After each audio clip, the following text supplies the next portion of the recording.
It's Wednesday, June 24th, 2020. I'm Tanya Harris, and welcome to TMI Daily, your daily roundup of everything people are talking about online since they aren't allowed to talk about it in person.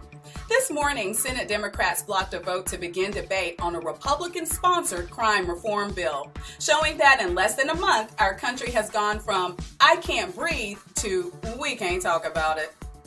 Today, Donald Trump met with Poland's President Andrzej Duda, begging the question, how many Polish leaders does it take to make an American president look weak and unintelligent? Turns out, just one. Due to the exploding level of new coronavirus cases, Texas Governor Greg Abbott said that the safest place for Texans to be right now is in their homes. To be fair, that's where they keep most of their guns, so makes sense.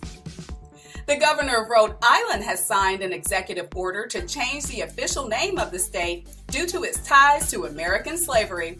Wanting a name that more closely reflects the state's more modern-day standing, the official name will be going from the state of Rhode Island and Providence Plantations to P-Break on the way from New York to Boston. The FBI concluded their investigation into the noose found in black NASCAR driver Bubba Wallace's garage stall, saying that the noose wasn't targeting Wallace as it was reportedly hanging in that stall since last October. This would seem really shocking if it had taken place anywhere other than in Alabama. Man, those people learn how to tie a noose quicker than they learn how to tie their shoes. Multiple WWE staffers who had been working at the WWE Performance Center in Orlando have tested positive for COVID-19. At least we think they have, but then again, they might only be acting. GNC announced that it is closing 248 stores after filing for bankruptcy. You know things are bad when a health store can't capitalize on a health crisis. The New York City Marathon has been canceled due to ongoing concerns of the pandemic. No word yet on when Governor Ron DeSantis offers to host it in Florida. Speaking of the Sunshine State, both California and Florida saw their highest levels of new COVID cases, with Florida seeing 5,500 new cases today, and California a staggering 7,000. Considering that Disney has parks in both states that are scheduled to reopen next month, the virus is proving that it really is a small world after all. It's official. Baseball is back as both the players and the ownership agreed last night to a condensed 60-game season starting on July 23rd, which means that it will take the Dodgers 100 less games to get to the World Series and lose this year. Now, let's send it over to tonight's TMI Daily Cast and Crew Roundtable. Stay safe. Hi, everyone, and welcome to another edition of TMI Daily. I'm Veronica Aiello, and as always, I'm joined by some of my friends and family members from TMI Hollywood. Let's say hello to everyone watching at home or listening on one of the multiple podcast streaming platforms that we're now on. Let's start with you, Elizabeth. Hi, platform friends. Joe. Hi, everyone, and I just got a text that you're supposed to follow the Jess Ellis on Twitter. Chris. Hey, what's going on, everybody? And Shayna. I love multiple platform shoes. I do too. Okay, so let's get started. Today, Senate Democrats defeated a motion to begin debate on the crime reform bill that was crafted by Senate Republicans claiming that the bill didn't go far enough and debating it was a non-starter. Tomorrow, the congressional bill created by the Democrats is expected to be passed in the chamber, but Mitch McConnell has already said he will not take up the bill for a vote in the Senate. Should the Democrats have agreed to at least debate the Republican bill, considering that, according to some Republican senators, no more discussion about reform will take place this year? What do you guys think? Joe? I think that to be honest with you, this whole Democrat-Republican thing is bullshit. The Republican bill is weak, and the Democrat bill is going to sit on a pile in Mitch McConnell's special Democrat bill room with a whole bunch of others. I think the last count was 10 or 11 that he's just letting sit and not letting even go to vote. Actually, it's 320. Well, no, I was going by major ones, but I mean overall, yeah. But I mean, I saw a list of like the major, like the big huge ones, and something like that. But yeah, so he's just going to let it sit, and it's bullshit. So we're still doing petty politics over what the American people have been out on the streets screaming what they want to have happen. And it's, and again, I'm not seeing anything from the government to try and help us with this problem. And they're just watching their citizens go out in the streets to try and change things. And and from what I'm seeing, they don't want to change anything. Okay. Chris. I'm gonna second what Joe was saying. Like, it's not even a matter of like should it be debated. It has to be. Look at what's going on in your country right now. There's people going outside their houses every day, risking death essentially with the coronavirus going on to tell you guys that something is wrong. So it shouldn't even be a question of whether or not we need to debate this or that things need to change. It's obvious things need to change. People don't go out and protest for nothing. All right, there's a reason behind it, and whether or not you think that this is something important to you is irrelevant, because you're not the ones living in these streets getting harassed or things by cops or being killed by cops. You're protected in your offices in the White House and shit like that. So if you're really here for the people, it shouldn't be a question of having a debate. It should be discussed and it should be changed, because clearly there is something wrong with the way things have been going for the past 50 and more years. Okay, Shayna? I was just going to say that they have a lot of similarities, their bills, in a lot of what they want to accomplish. But the Democrats go further with making, it more clear that what is incorrect or what would be, the black and white of the law, I guess. In my opinion, I feel like there's more interpretation with the Republicans of how you interpret the letter of the law in their version. But yes, I do think there should have been some debate about this, just to have your representation, have it out on the floor. Yeah. For it to be on the record, to have people be able to say, this is why, I'm standing up for the people in my district, as well as the people in my district standing up outside in Hancock Park or downtown LA or wherever they're standing up, because that is, I agree with what both of the guys are saying. That is happening on the streets of every major city and minor cities all over this country right now, and the numbers and the COVID numbers reflect, that is happening, So it's like you need to do what we hired you to do, which is we vote by voting you in. You need to stand up and be like, hey, let's talk about this. Let's make this a real thing so this can stop, so everybody can stop being out there. Right. I mean, it's happening in red and blue states. Exactly. Potentially getting sick. And states that can't as well, Chris, states that financially or hospital-wise don't have the capacity to handle what's going on. Exactly. They are not prepared. Well, let me ask you guys this. So why do you think they didn't do that? Now, something that I've been, kind of hearing and reading about is that the reason why they didn't, and they don't want to say this out loud, is if the bill gets out of debate and heads to the Senate floor, Democrats would have to either vote against police reform or give Republicans a win on this highly, politicized issue. So what are your thoughts? Why do you think they didn't do it? I mean, would that be the reason why, or, Elizabeth? Yeah, I think it's as everybody's kind of said, a petty politics thing where it's like you don't want to get that. It would be a win for everybody, because I don't think the Republican-backed bill goes far enough myself, but and it would definitely be one of those, like, it's a stopgap, and then and I'm torn, because I think the part of the logic is, like, we don't want to give the Republicans that W. We want our bill to go through. We want it to be stronger. And I do think they are trying to put through what they think is the better bill, and not debating it, not debating the Republican one doesn't bring anyone any closer to getting what I think each side would want out of a police reform bill. Shayna? Yeah, but I agree with you, Elizabeth, but I also don't think anybody's looking at Mitch McConnell like he's some kind of messiah savior coming out of the woods with that. No, do you know what I mean? I don't Yeah. think anybody who has watched this guy for the last 20 some odd years as a senator voting has any misconceptions about who this individual is, and especially in the last 4 years or 10, how clearly what his politics are. So I don't think that misconception will happen with the people who are thinking the way that we're thinking towards. But I feel like there is something between the Democrats' bill, because we all know, like Joe's saying, that'll sit on Mitch's desk. It won't go anywhere. And because they feel it's too extreme. There's something between the wishy-washy Republican bill, which I feel is very vague, that some, you know, sorry, I'm going to lump you. Just like everybody, we get lumped sometimes.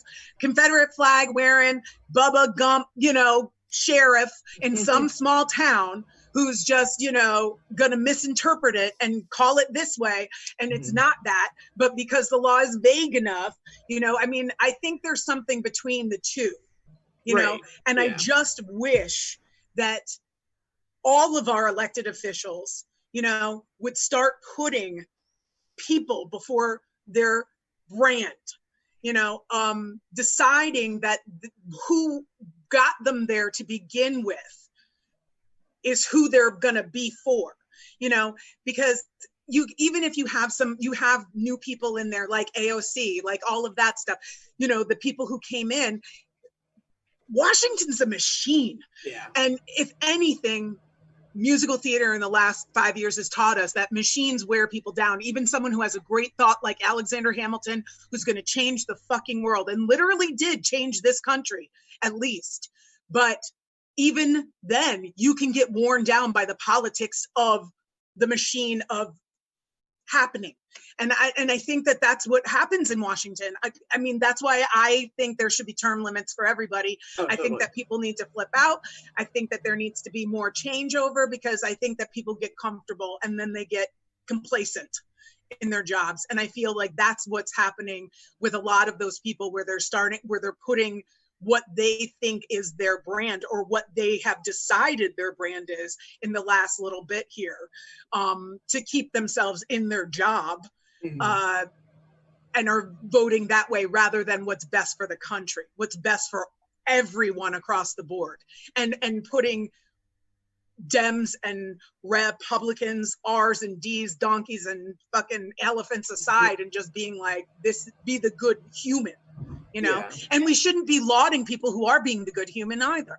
Like when the Republicans come over and vote what they should, which is the right thing, we shouldn't be like, thank God you thought about people. Well, I mean, that's why you're there. Sorry, Joe. Sorry. No, I don't want to pull a Cameron and just jump in on you. My point was that, like, this is the first time in a very, very long time where people are talking Mitch McConnell actually having any type of competition whatsoever in his election back in Kentucky. And I think that this goes back to the point that part of our problem is that we just keep re-electing these same people over and over and over again, to the point that, you know, if Mitch McConnell did get voted out, what would he even do? Like that's all he knows now. I mean, most of these guys, that's all he knows. I remember, you know, for a year, I mean, he died, Senator Byrd. I mean, how many years was that man, or Strom Thurmond?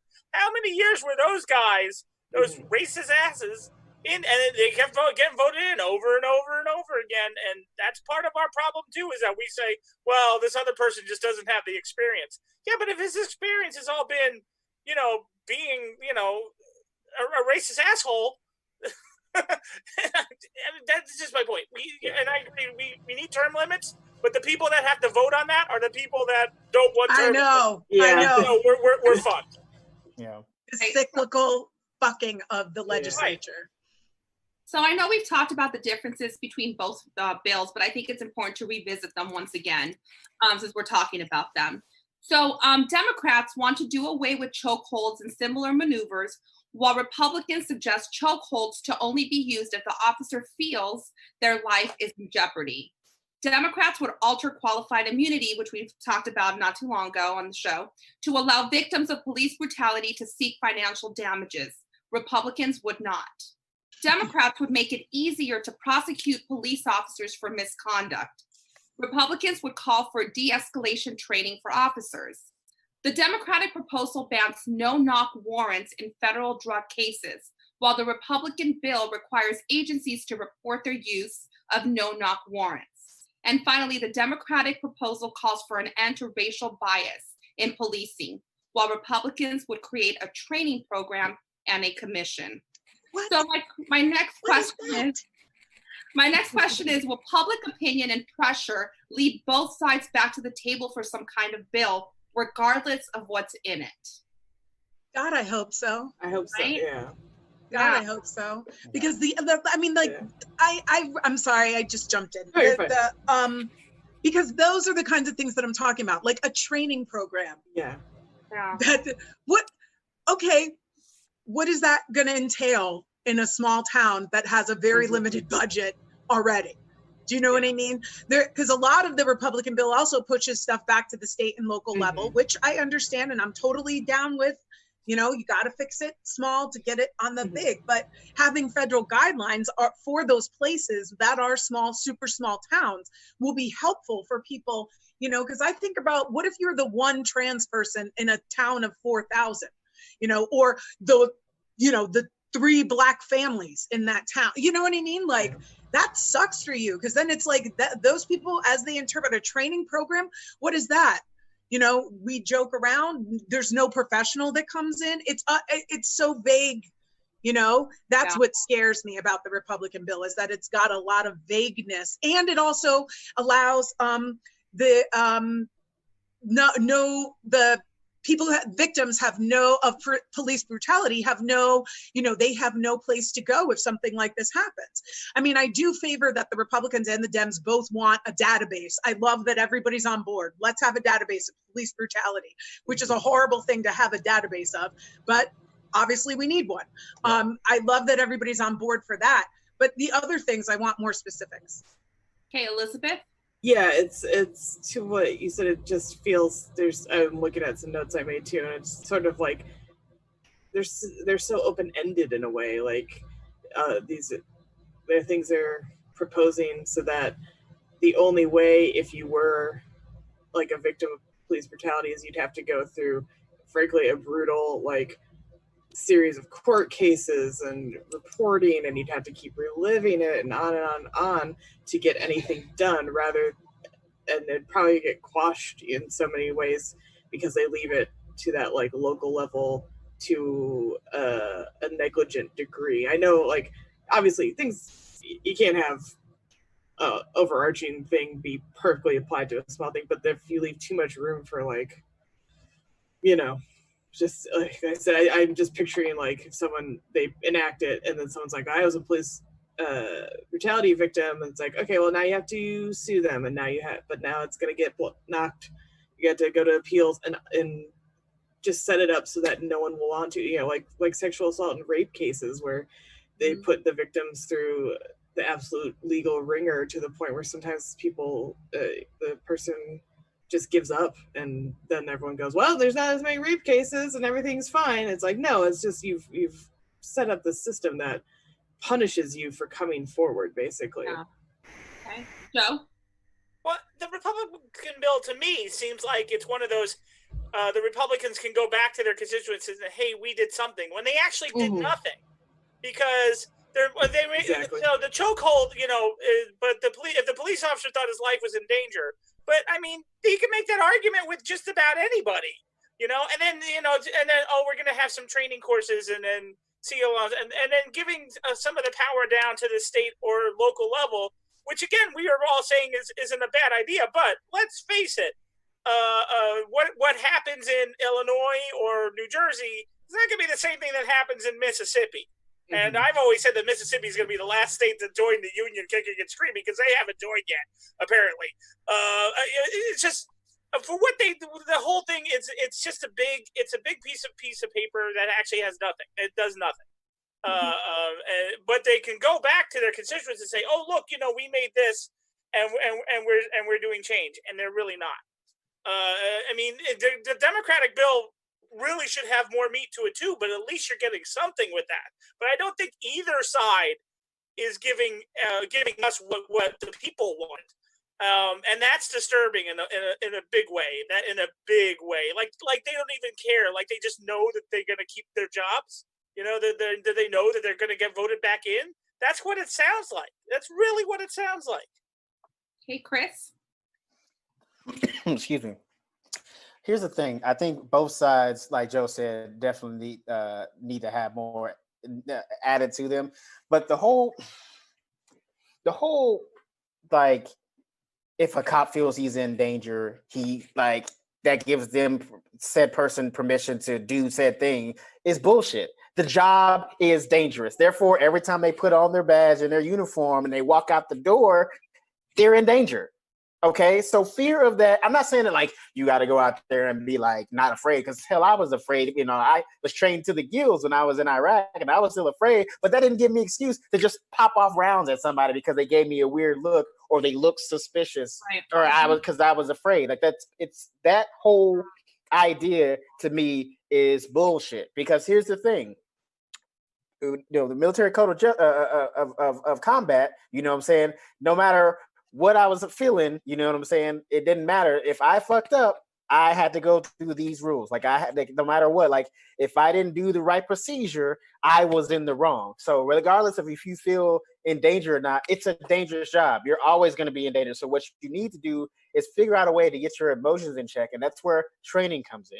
That's where not having these cops be in neighborhoods they don't know comes in. Stop having these cops from bumfuck Indiana come into the hood and be like, all right, I've never been around more than 5 black people, but now I'm surrounded by black people. Like, well, of course you're gonna be on edge. So like these are the things that need to be changed. And here's the thing also too, that chokehold bullshit needs to be gone. Okay. There are many other ways to manipulate a human body into doing what you want physically than to choke them out. Because here's the thing, when you cut off somebody, here's the thing, most people, especially when you're in a heightened state, applying a chokehold, whether it be a carotid chokehold or airway blocking chokehold, you're not in the right state of mind to be implementing any of those chokeholds. Okay, look at these guys, like guys who train their entire lives in jiu-jitsu, still need a ref.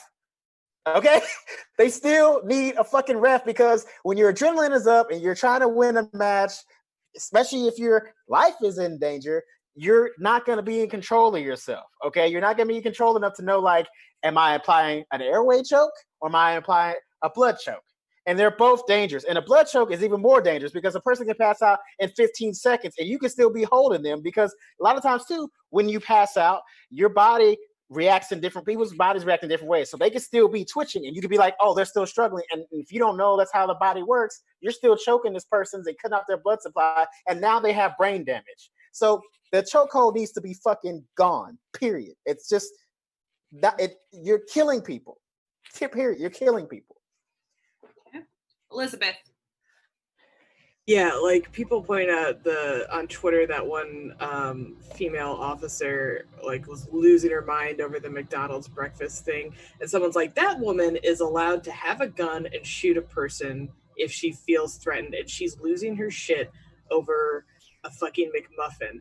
How are we allowing this to happen? Like that, no one in their right mind, if you were putting together a team, would be like, yeah, let's have her on board. She's stable and can handle minor crises with grace and dignity. And it's people are so into like the militarization of the police by providing them all this equipment that they don't need, like Hummers and tanks, for Christ's sake. Yeah. You know what, if you want that stuff, you should get that military training that Chris has had, where you are required to, if you want your toys, you got to learn how to use them, basically. If you want your stupid tank for your small town in Michigan, which I've seen an example of, you have to go through the same training like that you expect of the military. And then obviously, get chokeholds the fuck out of here. No one needs them. No. Yeah, it's like if you're gonna have all these like high tech equipments, learn now how to use them and when to use them. Yeah, and using them on civilians with a knife is no reason. It's so unnecessary. You don't need to roll down tanks of a bunch of protesters who just have signs and are yelling at you. There's no reason for tanks to be on the street. No. That's absurd. Like, not even as a show of force. People being on the streets in like riot gear is enough show of force. Sorry, like unless people are like coming out there with a bunch of rifles, then maybe you could. But like, it's absurd. Yeah, and everyone has proven time and again all these protests, these Black Lives Matter protests, have been insanely peaceful, and they're getting rocked by tear gas and cops plowing through crowds and crap. And then the stupid reopened ones a month before, people had full-on automatic weapons, and they're like, come on into the state building. You seem like you could handle this situation fine. I'm sure you're normal. It's a ridiculous double standard. Yeah. So I have one more final question for this segment. Trump is reinforcing his position as the law and order president. Is that a good idea in today's social climate? Shayna. Well, I mean, I think it's interesting because we like Law and Order, the TV show, but I don't think we're gonna like what Trump means by law and order, since he loves to resurrect and use words that were divisive when they were initially used by racists back in the 50s, meant to terrorize people, meant to make people who were protesting, who were going out against what was happening with the government, to be afraid that they would not be protected. He's using that same kind of Southern outrage today. That is the same kind of politics. Like I said yesterday, he's using the same thing Nixon did. He's using that today as his political strategy to get elected. But the thing that concerns me most about this is the no-knock warrants, Veronica, because that means the cops can just walk into your fucking house. Yeah. Okay. And in this, the Republicans are saying that they would have to report to agencies that they were going to use a no-knock. Which agencies? Who are you reporting to? The LAPD? Or isn't that who's going to be busting into my house unless I'm under a federal warrant? And then it would be the FBI, right? Or the US Marshals coming to get me, right? But they would still have a no-knock. I'm just curious as to all that. I mean, I think that he's going to appeal to the people that appeals to, in a way that he's using it for. He's using it to get the people who feel angry and hurt and like that, like are into the violence, are into that. That's what's gonna keep going, and it's gonna keep those people engaged. Absolutely. Yeah, and I agree with you, Shayna. In terms of, him being the law and order president, I don't even know what that means, because someone who tear gassed peaceful protesters, for doing nothing wrong, and then take a picture. Happen. To take a picture. As we were watching it live as it was happening, that's really concerning to me. Elizabeth. Yeah, it's preying on all those like white fears, the white flight, of the Nixon era all over again, and especially like the older voting base that's like, well, gosh, this is like when I was coming up, and that was kind of a rough, scary time. Maybe I should stick with him.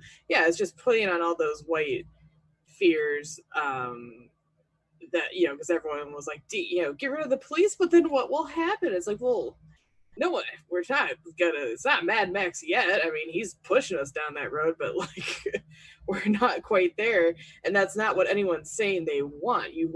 People do want law and order. They want policing. They just want policing that doesn't kill people constantly for small offenses or large ones. You shouldn't be killed for any crime you commit. I don't believe in the death penalty. That's a whole separate issue. But like, certainly for you shouldn't. Lose my train of thought because I'm just so mad, frankly. It's just because some of these people didn't even commit crimes who've been murdered, and Breonna Taylor is sleeping in her bed, fucking murdered. Yeah. Like, that's not law and order. That's fucking chaos. Mm-hmm. And I think too, this whole defunding police, they try to spin it as saying, oh, people that want to defund the police, they don't want any police officers at all. I was on our neighborhood page the other day, and I guess there was an incident with a homeless person who took out a knife, and police had to intervene because he was threatening people in a parking lot to stab them with the knife.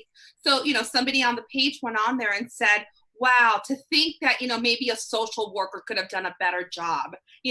All those liberals that want to get rid of our police force. They might have. A social worker might have done a better job. But at the same, it's like they use these scare tactics. It's defunding the police does not mean that we don't want police officers. That, but again, it's this whole rhetoric that they go by. Yes, Joe, and then I'll go to you, Chris. We've been defunding schools for many, many years, and I don't see anyone screaming about that. Trump actually is the law and order president because he sues everybody and then goes and orders a bunch of Big Macs. That's the way he sees it. Listen, I don't know why his base would be behind no-knocks. Like, his base are the people that want to have 15 guns in their house, and if the cops come crashing in, that's not going to be pretty. So but they're white, man. They're white. It won't happen.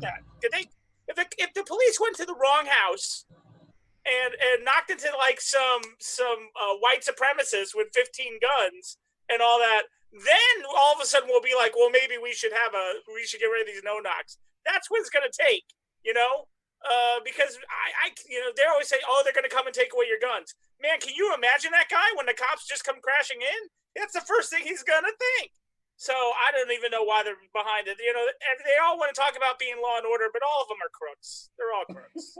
Okay, and Chris. Excuse me, that was really funny. But it's kind of what Elizabeth said, man. Like, he's playing into the. I mean, it's the same thing that Nixon did. He was the law and order president too, and even low key, Bill Clinton was the law and order president for a little bit. I mean, look at the 3-strike rule, but that whole rhetoric is just playing on fear. Fear. People are like, they're seeing the protests, and like, of course, look at what I mean. You notice that he's basically trying to keep the fear going, because if you've noticed, the protests haven't really been on TV since the rioting stopped. You know what I'm saying? You haven't seen too much coverage on that. They're not showing like all the peaceful protests, and it's not because people are getting not because people are going back to work, and it's not because people are like over it, and I guess it's not the new fad anymore. It's because there's no fear in there. There's no way for the president to be like, look at all this chaos. Look at all these people, protesting for police brutality, and they're out there destroying their own neighborhoods. Like, there's no rhetoric behind what the peacefulness. You know what I'm saying? And it's just crazy to think that, like, that's gonna work. Because regardless, how I feel about Trump and me not being a Republican or anything like that, but like, Jesus, the guy is smart, because the same people that honestly, if you really think about his first campaign, that's kind of what got him elected the first time. People were afraid. They were like, this guy's new. He seems to be telling us the truth because he doesn't seem to be a politician. He's just a guy who's just going to get shit done. And all these other politicians lie to us. They say that they're going to do this, and then they're in office for 2 years, and nothing happens, and then they're in office for another 4 or another 2, and it still doesn't happen, and then we reelect them again, and it still doesn't happen. So, like, man, it's just wild that to think that there are people out there who, and it's probably unfortunately, like, the older generation, like these people who are in their 60s or above, who are still able-bodied enough to go out and vote and things of that nature, because they're used to a time where they could walk out, they could walk in a neighborhood and leave their doors unlocked and not fear of anybody coming in. But it's like, but also it's just because shit wasn't reported as well back then. So, like, kids were still getting snatched up, crimes were still being committed, like, violence was still going on. You just didn't see it as much because we didn't have the internet. You just see it now more because we have the internet and we're more connected. But you've never been able to leave. Oh, sorry. No. You've never been able to leave your damn door unlocked. I hate that. Never. It's ridiculous. It's crazy. There are some neighborhoods, yes, but these are like small ass little baby towns of like 2,000 people. Of course, you can leave your door open because if somebody steals your shit, be like, oh, it was Bobby. I seen his truck. I know it was Bobby. Or even if it wasn't violent, it's teenagers coming in and stealing stuff. My neighborhood, when I was a kid, people left their car doors unlocked and left shit in their cars, and then it all got stolen, and then suddenly everybody had floodlights all in front of their garages, but nobody bothered to lock the cars again. Come on. That was not the solution. To be fair, it was Michigan and they were American cars, so probably the locks were broken. Fix or repair daily. I want to read a couple of comments from some of our online viewers just to close this section, conclude this section of the show. Michael Kelly says, by definition, everyone who is killed by police is innocent. Innocent until proven guilty in a court of law. And Danny says, people have a negative view of the word defund. It might help win some people over if a different word was used. So just something to think about. Oh, I was also going to say, I forgot something. Reallocate. Is that, in the person on your neighborhood page that was like, a social worker could have done better. Yeah, they probably could have, because here's the thing. Police are, look at, if you look at a cop, brass tacks, look at their entire uniform, there was really no form, like other than the person themselves, there's no form of de-escalation on their uniform. It's all like force. It's force. Even the even the non-lethals on their belt, it's still a show of force. Well, because their name, just their real name. Yeah. So you can law enforcement. That is what their name is. Law enforcement. Exactly. So you can teach a social worker who has more skills and training with somebody, in their mental state, and you can teach that same person how to maneuver a body just as well like you teach cops. Like I can, what I'm saying? Like you think me learning martial arts is different from anybody else learning martial arts? If you teach them and train them, they can learn how to manipulate somebody's body and take someone down without shooting them first. Right. And in the police situation, there's only two outcomes. He either goes back to being homeless or he goes to jail. Where if there was a social worker there are many different outcomes that could happen from that. Many of them that could probably help that person. Exactly. Okay, guys, so I want to move on to just one question segment. I'm going to pick some of the topics from the top of the show and ask you one question about that topic. Last night, MLB players and ownership agreed to bring baseball back on July 23rd with a condensed 60-game season. When this season ends and one team is crowned world champion, should there be an asterisk next to the title since this won't be a full season? What do you think? Joe? Yeah, baseball puts asterisks on everything, so there probably will be. I mean, good Lord, they'll put asterisks up because they couldn't sell enough hot dogs this year. So, I mean, come on. We make a joke, because I'm a Dodger fan, a big joke is that we now call the Houston Asterisks. So, I mean, they put an asterisk on everything. Look for it. It'll be huge. Any other thoughts? I mean, some people are in the Hall of Fame with an asterisk next to them. So, like, fuck it, go for it. Like, if y'all listen. Here's the thing: we want to put an asterisk on this year anyway. Let's be honest.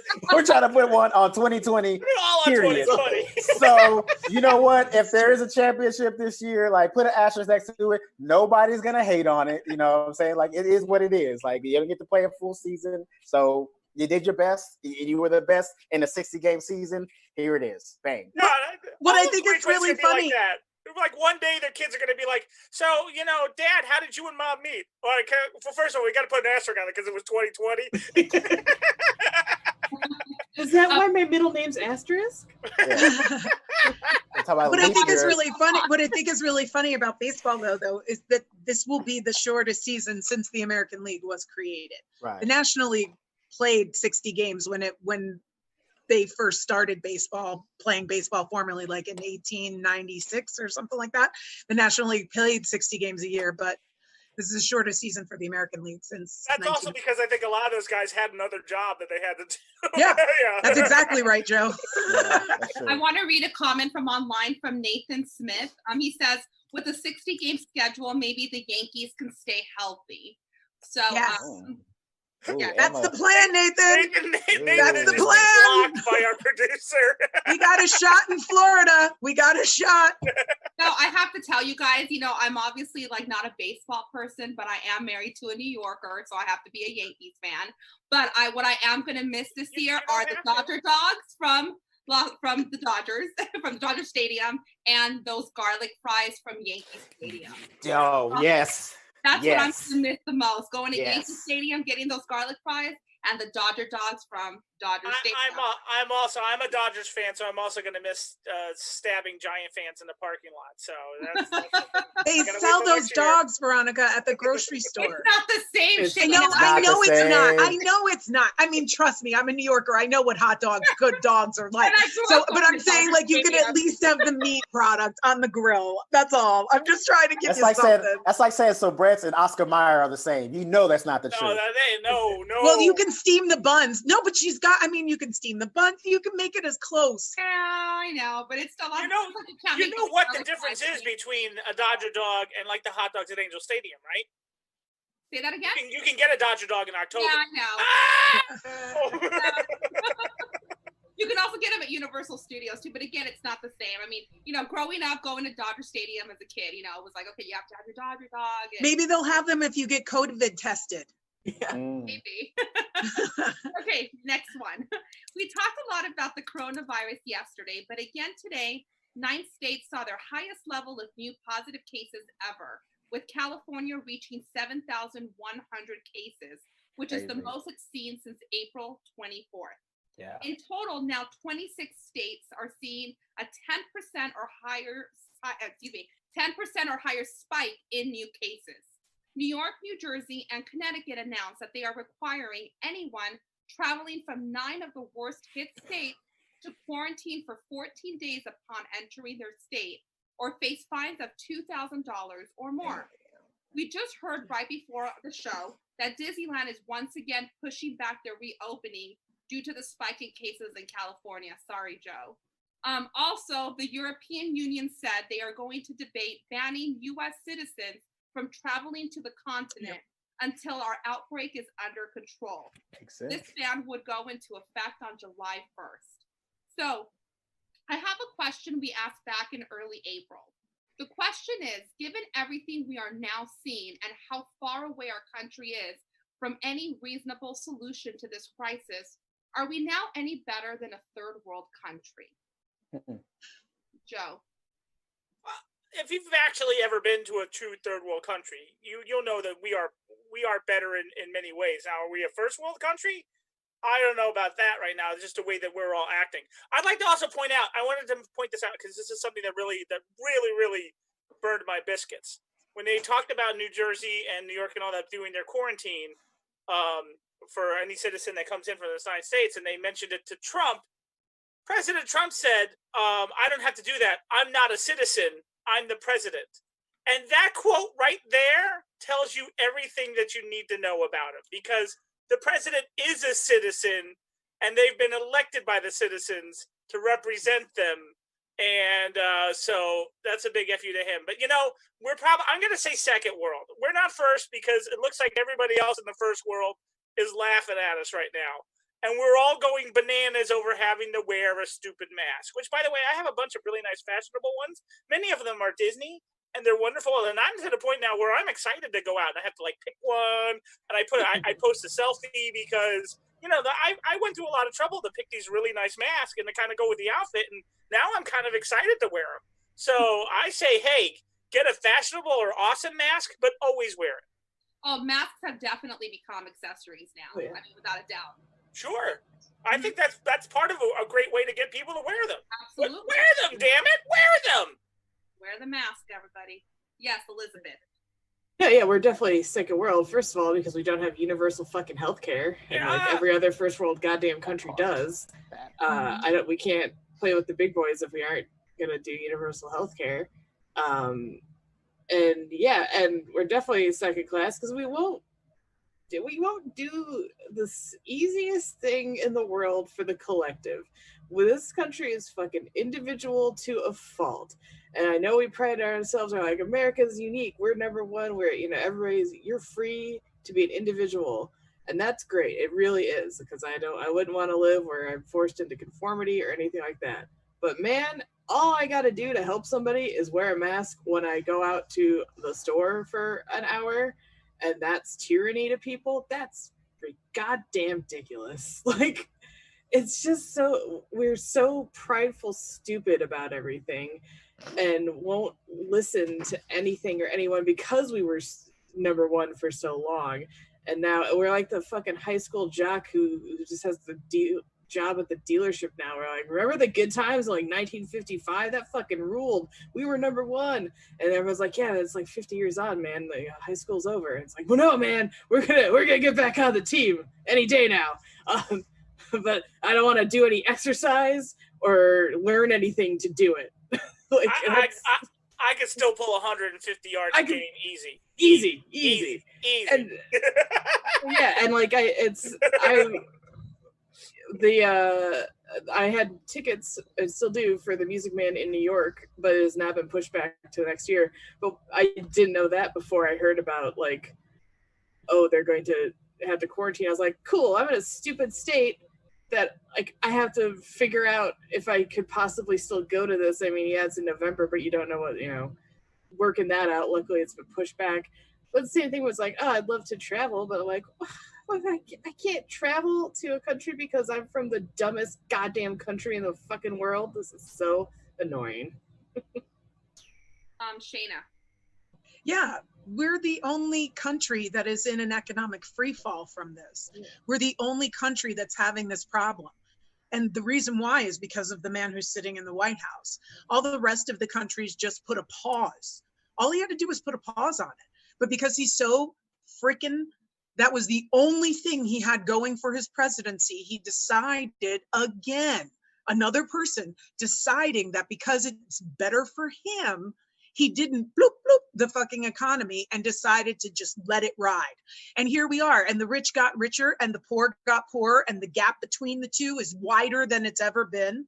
And it's getting bigger and it's getting bigger. And there's no end in sight right now, people. There's no end in sight. And there's no help coming. And there's no one looking to help any of those people. And that's the part. That's the part that is amazing to me, that everybody in all this, all the people that we've elected, no one is thinking about that. Like, what's going to happen? Okay, great. I'm doing my part. I'm staying home. I'm doing what you asked me to do. So you should be supporting me because I'm doing what the government is asking me to do. You're asking me not to go to work. My job still isn't open. You're asking me not to do this. So then you need to keep supporting me. You can't shut it off just because you're done, because you think it's over, because you're finished working on it. You think the project's done. It's like working on a project in high school and you've done your share, but the other 3 members of your group haven't done their part. And you show up for the first meeting and you're like, fuck, I'm going to have to do all of this or we're going to fail. Well, when and I'm not fucking failing because I'm getting the grade to go to the school of my choice. I will finish everyone else's fucking work if I have to. That's right. Because I will go around putting masks on people if I have to. I don't care. Exactly. I want that A. That's what I'm saying. That's who we have to be now. Because that's what the government is counting on all of us to get tired. Yeah. That is literally what they always count on, is that people get exhausted, people give up. So it's like, we got to keep hammering. You got to keep hammering. I agree with you, Joe. You got to wear the mask. You got to fucking be here. You got to show up. You got to vote. You got to do all that. Yeah, but if we do all that work ourselves and then we put it in, we put in the project and we get the aid because we did it all ourselves because no one else on the team did it. And then the very next moment, you see Chet on the lacrosse team, like, getting all this acclaim because he's, oh yeah, that was our project. We got an A, I don't want that shit either. Yeah. If we had to I don't want that shit either. Did, get him the fuck out. Get him the fuck out. That's what I'm saying. It's horrible that the people that we've been looking up to here have been the mayor and the governor, because I haven't heard anything from fucking Washington, and we still haven't. And they don't care. Yeah. They don't care about anything. They don't care about what we've been marching about. They don't care about what this virus is about. They don't care that we don't have the right tests. They don't care about anything. Doing anything. But I think it's more testing. You're going to see more cases. Yeah. According to the president. I had a friend today. Well, we're no longer friends on social media, but that's beside the point. I had a friend posted on social media that she was not going to be canceling her daughter's 10th birthday. And she's got like 50 people coming over or whatever. So I was being nosy and I'm reading the comments and stuff. And, people were saying, there's a rise in cases here in California. Maybe you should consider. She's like, oh, no. She's like, the only reason we're saying this is because we're doing more testing. And I'm like, yeah, but that still doesn't mean that the virus isn't there. I mean, it's the most ludicrous thing ever. And she kept saying, well, the only reason everybody's so paranoid and the numbers are going up is because we're doing more testing. Right. You know, I saw a tweet that somebody tweeted out a couple days ago. It's just because you don't check your mailbox doesn't mean that your bills aren't in there, that you still have to pay. Like, it's so stupid. The stupidity is like mind blowing. That kind of accounting is the reason why we're not seeing any of the president's tax returns. Yeah. There you go. It's the exact same thing.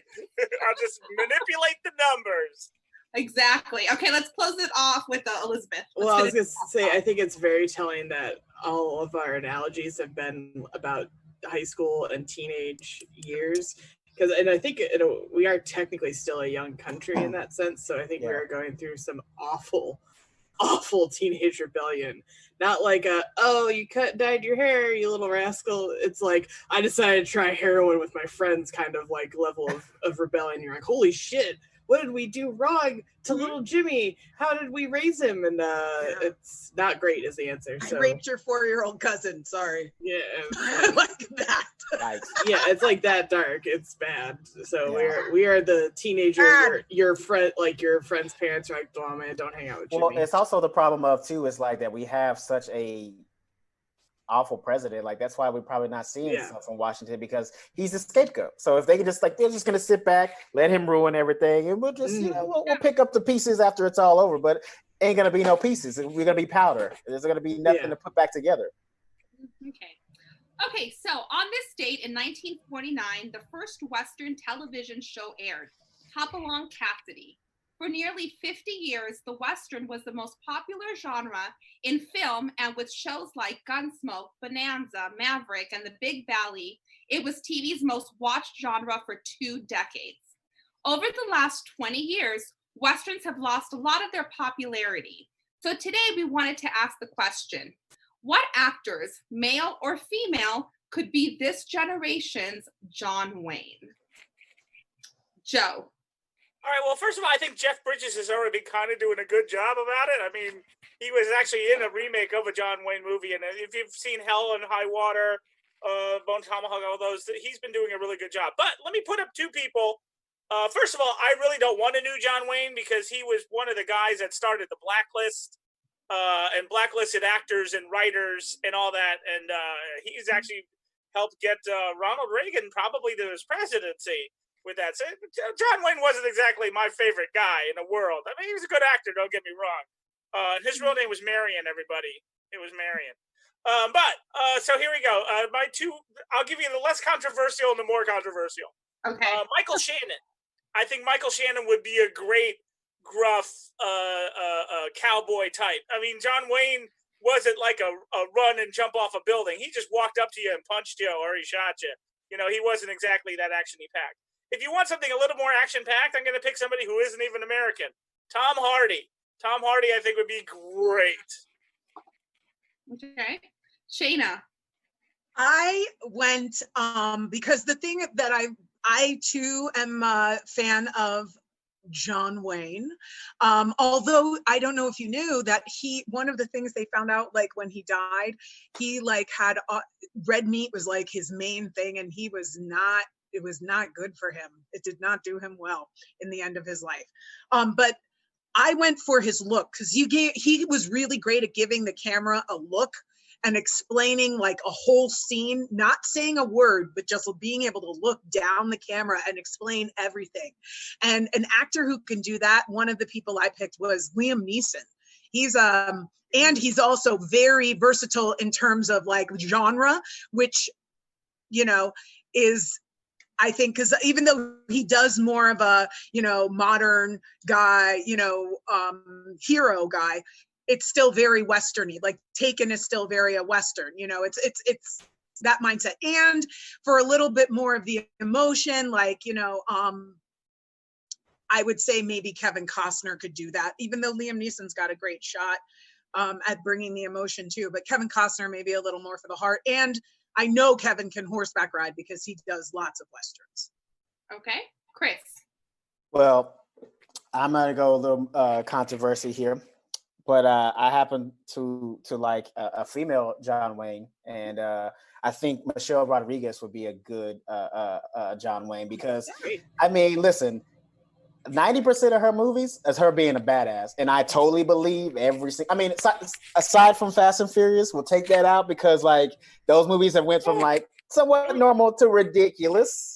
So like, no. I'm saying believability. What do you mean you can't fly a helicopter off of a truck and have what do you mean you can't jump from like one highway to the other one? I know. What do you mean a car can't go underneath an 18-wheeler to the other lane? What do you mean that shows her badassness more than anything. Don't take it away from her. No. I mean, every other movie, that's one of the few movies they brought her back because she seems to die and everything. Here's the thing. Even the only part where I was like, we're like low, like I was like, the only thing where I doubted her is like in 2 movies she went head to head with 2 professional MMA fighters, and I'm like, no, I'm pretty sure you wouldn't be able to hold your own against those girls, no matter how badass you are. But regardless of that, but like in other movies, she has kicked a lot of ass, and like I can totally see her pulling up. And it would just be nice to see like a female gunslinger. You don't really get to see that anymore. I mean, like Sharon Stone kind of did it back in the day, but that was like one of a few movies, so it'd be great to see that. And like if we're gonna go like super cheesy, we can just go with The Rock. You know, he's the man. He's like the man of men right now. You know, everybody like, you know, you look at his Instagram, you kind of get a little bit more motivated, and then you know, like you put him in a movie, you don't believe that he's not a badass. You know, he could be the biggest pussy in the world, but as far as a look, no one believes that he's that. You know what I mean? He looks like he could just destroy a town if he. I mean, look at the rundown. You watch that movie. He basically destroyed a town with like 2 shotguns. So there's your John Wayne right there. Okay, Elizabeth. Well, I think I agree with Joe that I don't really want a new John Wayne, but for like the whole slightly different reasons, but those are good too. Is the whole like masculinity, like it's such a kind of old and outmoded form of masculinity that I don't think vibes with the present day society. And I like a manly man. I like a manly dude. Don't get me wrong. But there's good manly and then there's toxic manly. And yeah. He doesn't have to, like, John Wayne is very much like to be real about it. This is what I always think about and I enjoy some of those movies, but he's a real dick in your face kind of a guy. Like his hips are forward, his cock is like forward. Mm-hmm. He's like dick in your face. I don't give a shit. And if you are a bad, he's like this with his dick. I don't know. He kind of had when you're a bad guy. Wait. Before we say that, he did kind of have a feminine walk. He had a feminine walk though. He had little feet. I totally. But I mean, that's what I'm saying. Like he's got like manly stands and things like that. Absolutely. Just call for a timeout. He had small hands. Oh, small hands. But I do have just like someone else we know. 45. But like 45. That said, I do think if we had to go with someone, he's already doing a John Wayne impression and a lot of stuff. Kurt Russell. Oh. But a female one, I kind of in the mode of Michelle Rodriguez. I have not. I've only seen her in a couple things. But I know she was kind of a gunslinger in The Mandalorian. Is Gina Carano? I'm not sure how you say her last name. Mm-hmm. I just was looking up, badass actresses, and she just had kind of a look that just stuck out to me in terms of like, I bet she could walk into a town and you'd be like, oh shit, like she's here to fuck up the town, kind of thing. So yeah, I'd say Kurt Russell for sure though, because he's been doing the voice even for like the last few movies. I feel like. I mean, he was Wyatt Earp, so like that already lets you know he could do it. Yeah. Yeah, I'm just realizing I went about this the whole wrong way. Like hearing you guys, when I was thinking about this, I was thinking, someone that's very manly and someone I'd like to see in a cowboy hat. So the 2 people that I picked, they both happen to have the same last name, but they're not related, is Luke Evans and Chris Evans. And I think I just realized they're manly, and I have a major crush on Luke Evans. But I'm thinking, I go, maybe I just picked them because I just want to see them in a cowboy hat. I don't know. Yeah. No shame in that game. I'm with you. Listen, Chris Evans could definitely and you know what? And I think too, but he's kind of what Elizabeth was talking about. Like he's not like toxic manly. He's good manly. What I mean? He's like he's like man-made, but like still a little fit, like and like even if you take him like not playing Captain America, because even in that he was still like wasn't toxic manly. But even like if you watch his interviews and stuff like that, like he tap dances and like him and what's the kid who played Spider-Man? Tom Holland. Like they had like dance routines and stuff together where they were doing stuff. So like perfect. Well, Plus, Chris Evans is like on the Jacob. Watch him in Defending Oh, Jacob, I and he will totally be like, give me Knives Out, Chris Evans. I will take that. No, that was toxic. Now he was toxic. Yeah, he's toxic. Oh no, but I mean, like that's his proof that he's not Captain America and everything. Right. That's what I'm saying. But he's Captain America in real life because he is down with the causes and like part of the revolution. He's always tweeting about causes and supporting stuff and like. But that's not like John Wayne. I don't. John Wayne was down with his causes, but I mean, like the NRA. I mean, it's fine though. But like politics was different back then. It was 1949. Exactly. So. Chris Evans is on the right side of history. Online, some people said George Clooney, Chris Pratt, and Todd says Judi Dench. So.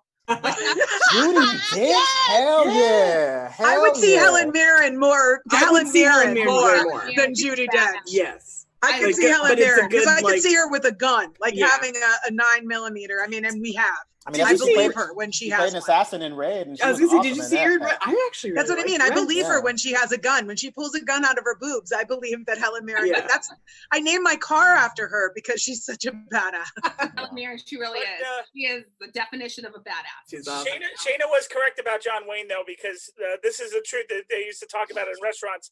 His favorite meal was a steak and a pack of cigarettes. So, and he died from both. So, but he and everybody who worked on, I forget which movie, is it The Conqueror? I think they filmed out in the desert where they had been doing nuclear testing, and like just about everybody, cast and crew on that movie, came down with some type of cancer. Because the government was like, it's fine, you can totally shoot your movie in this nuclear testing site. And it's, I know correlation's not causation, but... Oh, the 60s when there wasn't regulation on things like that. Who needs regulation? Okay, well, that's our show for today. So we will see you back here again tomorrow at 6 p.m. Thank you so much for joining us. But it is Wednesday, so we are going to close with one of our Way Back Wednesday sketches. In fact, we're going so way back to our Second City days when we only shot the show with one camera. This sketch was based on something else that happened on this date in 2013 when former Italian Prime Minister Silvio Berlusconi was indicted for corruption, including parties while in the office with prostitutes that he called bunga bunga parties. So with that, we bring you the 2013 TMI Hollywood sketch, Silvio Berlusconi's Bunga Bunga Party with Brie Olsen. Are we sure this is one we want to air? Oh, really? No, that Bunga Bunga Party is fine. We'll see you back here tomorrow. Buona noche, and welcome to Silvio Berlusconi's Bunga Bunga Party, sponsored by Berea Pasta. Well, that's a pasta. And now everyone's favorite Bunga Bunga Party host, Silvio Berlusconi.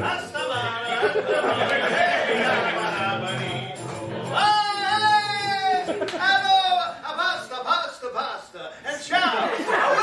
Welcome to Silvio Berlusconi's Bunga Bunga Party. Yay!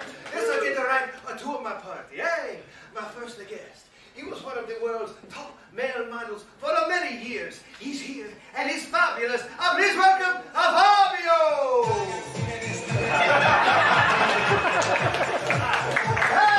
Hey, oh!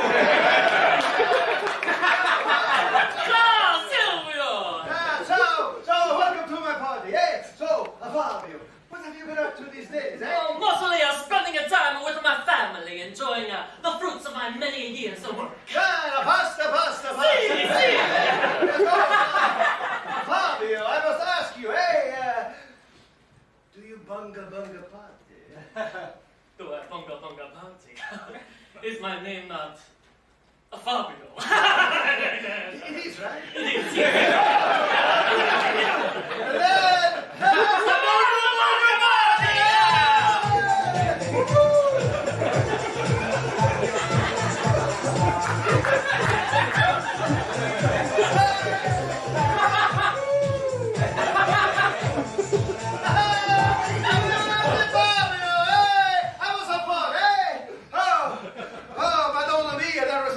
bunga party. Hey!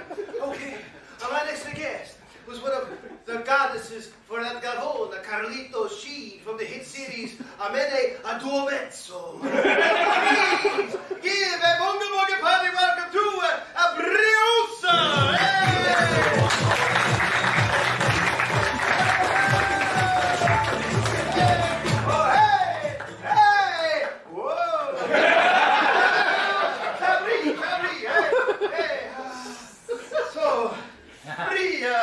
¿Cómo estás? You said your language. How are you? I'm good. Oh, yes you are. Yes you are. So, Brie, no more with that gabon, the Carlito Sheen, am I right? Yeah, you're right. Oh, that's a good, that's a good. So, my next question for you is, do you bunga bunga party, I think I remember how. Let's have the bunga bunga party! Everybody bunga bunga party!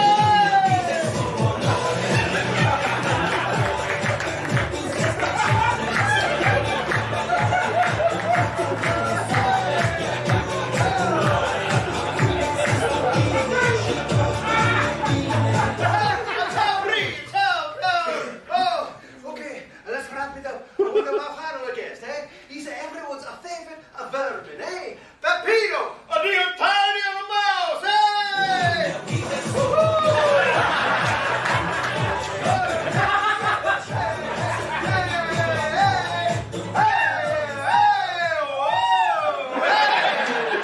Oh, so, Pepino, how are you, eh?